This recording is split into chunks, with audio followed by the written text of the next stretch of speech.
Look, all I'm saying is, what if this movie is just one big drug trip? Oh please, you mean to tell me these two kids don't stumble across a monster in the middle of the night before being saved by a huntsman, and then eventually they get saved by a witch who has a bunch of food for them to eat, and then they realize that she eats children? Don't be ridiculous. You're right, man. You're totally right. Of course I am. Because I'm a witch. Come here, bitch. Today I'm going to be reviewing Gretel and Hansel. No, not Hansel and Gretel. Gretel and Hansel. Is Gretel and Hansel good?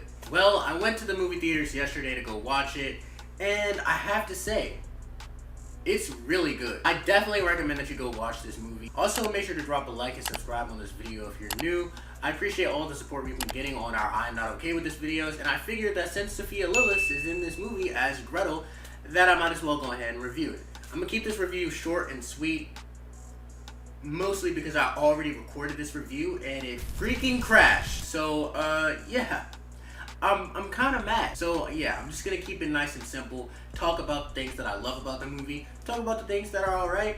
And then tell you why you should go watch it. So the first thing that I definitely think this movie does extremely well is the lighting. The lighting in this movie is amazing. I would call it the cinematography, but the cinematography more so has to do with everything all around in terms of camera and the direction of photography. And that department of this movie is also fantastic. But the lighting specifically, the way lighting falls on the characters' faces, the colors and the color grading and the way they decide to do things in this movie, and a lot of the unique shadows and silhouettes and creepy imagery that they decide to have throughout the movie is amazing.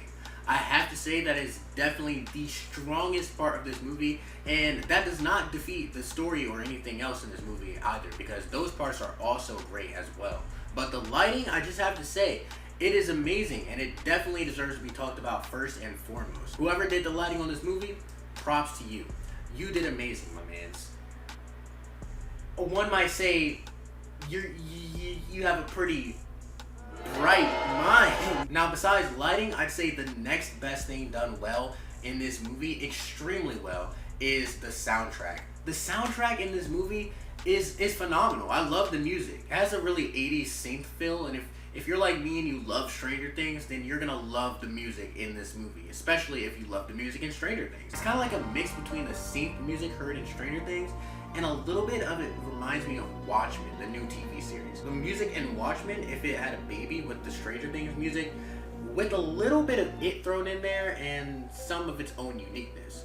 That's what the soundtrack feels like to me, and I love it. I'm definitely gonna go back and listen to this soundtrack a lot in my spare time, and you're gonna like this. You're gonna like the music in this movie, and it pairs well with a lot of the scenes. Another great thing done well in this movie, the cast. The acting is great. Sophia Lillis as Gretel is perfectly cast. I have to say, I really like her, and she is really coming into her own as a great actress. And it's awesome because she has I Am Not Okay With This coming out this month, and it's going to be exciting seeing her in that show. I feel like even though Sophia Lillis had her role in it, and she's got this role right now, she's still a little bit slept on, and I think roles like this, it's awesome seeing her in it, because I think she'll definitely become one of the more popular teenage actresses. She does really well in this movie, but not only does she do well, so does the actor of Hansel. I think Hansel is casted really well. For a child actor, he's really good. He fits the role perfectly. I think I like the twist of this movie. A lot of people were complaining at first when they found out that the movie was not only going to be called Gretel and Hansel instead of Hansel and Gretel,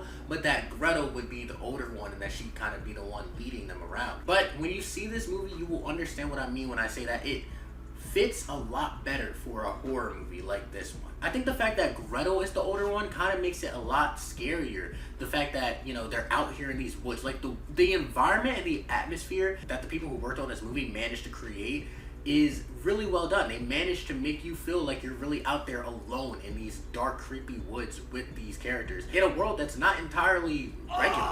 So I think Gretel being the older one, once they're in the situation where she starts realizing things are a little bit creepy with the witch, it's kind of scarier for you, because it's not like she has a brother, an older, stronger brother to help her out. It's just her. And not that girls aren't strong too, okay? I'm just saying that it's cool that Gretel has to be the only one in the situation, and it makes it seem a lot creepier because she knows that it's just her and this little kid, her brother. So the acting, really well done. The story, I think the story overall, I mean, it's Hansel and Gretel. I mean, it's Hansel and Gretel with a horror twist. I'd say if the movie was rated R, it'd be even creepier, but they managed to make it pretty damn scary. The next best department that I'd say was really well done in this movie is the production design. The set design in this movie is, once again, phenomenal. Once they're at the witch's house and Gretel starts having these really scary nightmares, there are a lot of sets in the movie, in the house, that are really well done. Like, everything feels so natural, so organic, and I loved it. This movie was made by Orion Films, who's similar to A24. They have a lot of great indie picks, a lot of great horror stuff, and I mean, I think this was a perfect fit. The pacing is amazing compared to The Turning. Okay, let's just say that. They really know how to take their time with the story. Everything feels like it's laid out in a nice time frame. Nothing feels too rushed. Now, the only thing that I'd say might be a downside to some people, I'd assume that if there are reviewers out there who are already saying they don't like this movie, they'd probably say it's because of the ending. But to me, the ending is strong.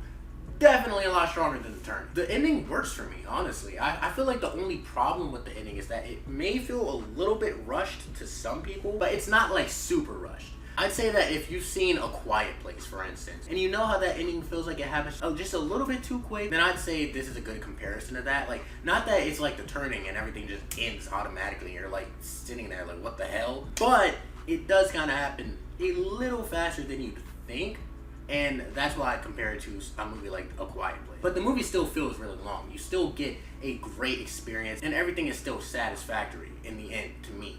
The ending works out, and they do this nice twist with Gretel that I'm not going to spoil, which I really like. Alright, now skip to this time frame to skip spoilers. I want to talk about an interesting theory real fast. Shrooms, man. Shrooms. Is it possible that this entire movie is all just imagined in their heads or only in Gretel's head from the moment that they pick up those mushrooms and eat them and then go on a complete drug trip?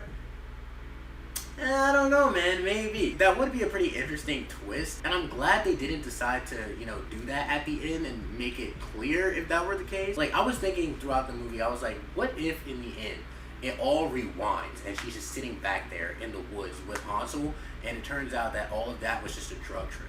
It's kind of possible. I mean, drug trips, especially when you're on shrooms, can last for a few days. Not that I have an experience. I don't do drugs. Don't do drugs, kids. But it's possible because shroom trips can last a long time if you do the research. And considering the fact that them staying at the witch's house doesn't really last that long, I'm pretty sure it's only in a span of like a few days, maybe none of this even happened. I don't know, man. Just an interesting theory. Wanted to talk about that. So overall, I'd say that Gretel and Hansel is a solid 8 out of 10. Best horror movie of the year so far, for sure. And I'd say you should go watch it. I'd say it's worth a watch just for the lighting, the soundtrack, and the acting alone. I love the direction of this movie, and I like what the people behind it were doing. I do think it was pretty creepy, even though it was rated PG-13. But I'd say it's worth watching, especially for Sophia Lillis. Sophia Lillis is really coming into her own as a great actress, and it's awesome seeing her take this role. And yeah, other than that, make sure to drop a like and subscribe. Guys, I really appreciate all the support we've been getting on these videos. It would mean the world to me if we can continue doing this well with all the ones that we're making. And yeah, definitely make sure to sub for more content. I'm going to have some more I'm Not Okay With This videos coming out soon, as well as more videos about TV shows and movies. And I hope you guys did enjoy it. I'll catch you guys in the next one. Peace.